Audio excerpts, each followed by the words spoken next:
तीनों कृषि कानूनों के विरोध में किसानों के आंदोलन को आज 1 वर्ष पूरा हो गया है। आज ही के दिन संविधान दिवस पर देश में किसान आंदोलन की शुरुआत हुई थी।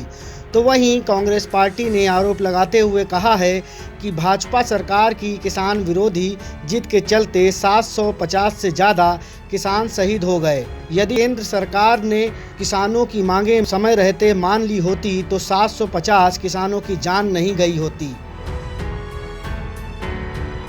उत्तर प्रदेश के कांग्रेस पार्टी प्रवक्ता अंशु अवस्थी ने कहा कि जो तीनों कृषि कानून अपने उद्योगपति मित्रों के लिए बनाए गए थे वो तो वापस लिए, लेकिन किसानों की एक भी मांग नहीं मानी जा रही है।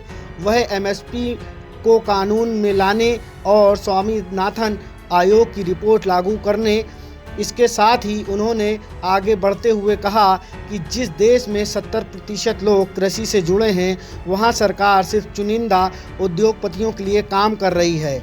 कांग्रेस पार्टी मांग करती है कि सरकार अपनी जिद छोड़े और किसानों को सशक्त बनाए, साथ ही किसान हित के लिए एमएसपी को कानून बनाए और स्वामीनाथन आयोग की रिपोर्ट लागू करे।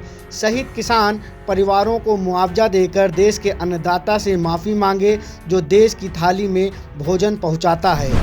किसानों के आंदोलन को आज 1 साल हो गया, लेकिन भाजपा सरकार अपनी जिद के चलते, सत्ता के अहंकार के चलते किसानों की बात सुनने को तैयार नहीं।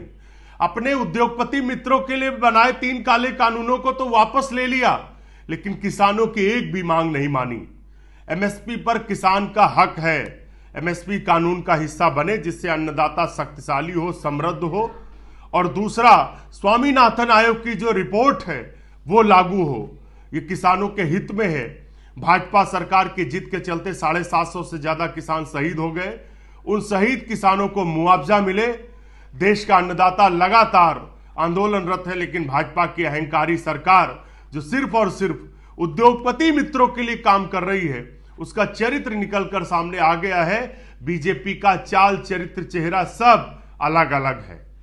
कांग्रेस पार्टी देश के अन्नदाता के साथ खड़ी है, देश के किसान के साथ खड़ी है जो हमारी थाली में भोजन पहुंचाता है। वहीं आपको बताते चलें कि गुरु पूर्णिमा के अवसर पर प्रधानमंत्री ने देश के किसानों से माफ़ी मांगते हुए तीनों कृषि कानूनों को वापस करने की बात कही थी, परंतु किसानों ने मोदी सरकार पर विश्वास नहीं जताते हुए कहा कि जब तक संसद में तीनों कृषि कानूनों को रद्द नहीं किया जाएगा और एमएसपी कानून लाने समेत अन्य मांगे सरकार नहीं मानेगी, तब तक किसानों का आंदोलन चलता रहेगा।